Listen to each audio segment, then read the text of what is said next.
Hello everyone and welcome back to Lake Nomad. I'm William Walker. I'm shooting this intro after I've already finished everything. My intro was awful. I was too excited to get started. It's been a long time since I've made baits. I was sick, had a kid. It's just been a long time. So I was too excited, just jumped right into it without a good explanation. Today I'm going to be making some stick baits for a customer. He explained that he wanted a Cinco bait that was very close to the Yamamoto in style, which is perfect to do at molds. Stick bait is basically a copy of the Cinco. So I have that, but he also wanted it to be more durable than the Yamamoto's are. So I'm going to be using a little bit of a harder plastisol, but he also wants it to sink, so I need to put plenty of salt in it. I explained how that would affect the bait's action and stuff. He was good with it, so we're going to be making that in a black and blue. Thank you guys. All right, so here we have some plastisol. It's pretty bubbly right now. I haven't gotten those out because there's really no point because I'm going to throw salt in it and it's going to bubble up anyway, so that'll be a very futile thing to do.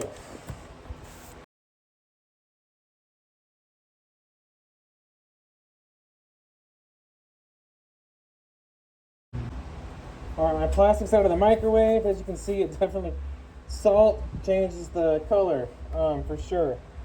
So we are going to add our black now.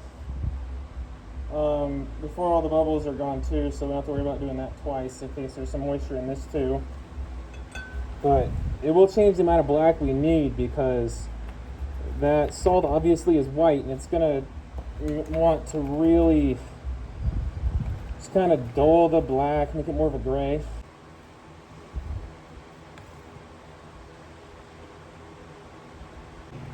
All right, so what we have here, I have the stick bait mold right here that he's wanting. He expressed some interest in the cherry pickers. Didn't order them, but you know, he expressed interest, and I have plenty of plastic, so I'm gonna go ahead and make a couple of these for him to try out. So maybe, maybe he'll like them and want more or whatever. So sometimes I like to throw extra baits in anyway, so it's not abnormal for me to do this sometimes. So you can see it's black now. I got it the color I needed. I'm going to go ahead and put the blue flake in now.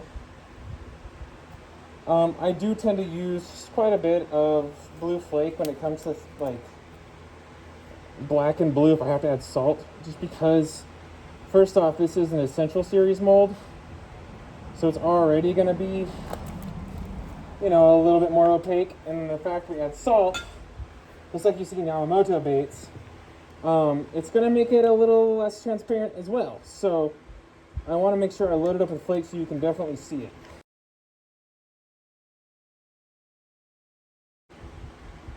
Right there. Yeah, I am. I mean, it's so close. There's just a little more space between each individual flake than I would like. So I'm going to fill in a little bit of that. I get a little picky sometimes with certain things. I want it to look good. I want him to like these. I'm sure that add a flake would not change his catch rate of fish, but I want the fishermen to like what they're fishing with. And let's get her running. I want to hold pressure.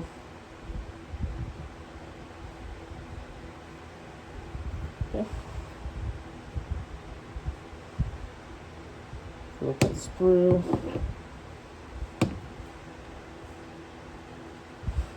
I've never actually done heavy plastic or thicker plastic through these cherry pickers, so I'm a little concerned with the viscosity on this one. Hoping to fill the antennas. I really don't have a good gauge in my head about how that should feel. Every mold is different. What works in one mold doesn't mean it'll work in every mold.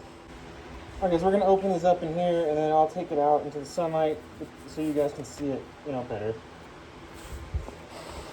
Okay, how hot is this? Pretty darn hot. Let me get my gloves back on. I'm a wuss. I cannot do hot, which is ironic right now. They look good. Okay, so those ones are good. Let's open up cherry picker. The antennas on this one did not fill fully. Okay, I was worried about that. So a little more pressure, good to know. This one's the same. Okay, so learn something with the more viscous plastic. I need to make sure that I push a little bit harder on these.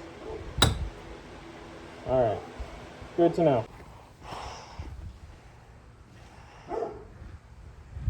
All right, there we go.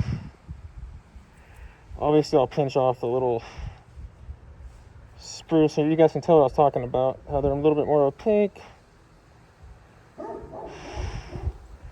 Definitely feel more durable, I can already tell that.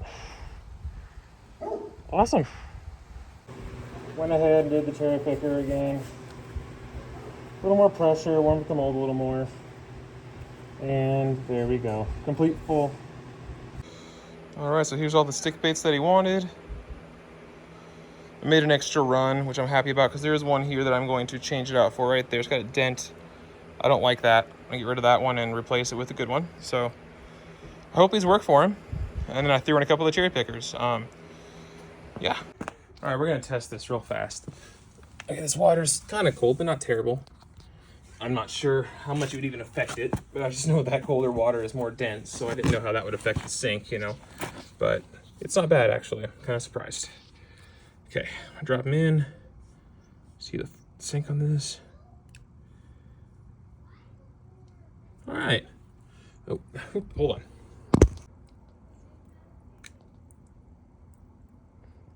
Pretty hard sink. Now, with the more durable plastic, we did talk about it. It's going to get a little less wobble. Okay, try it again.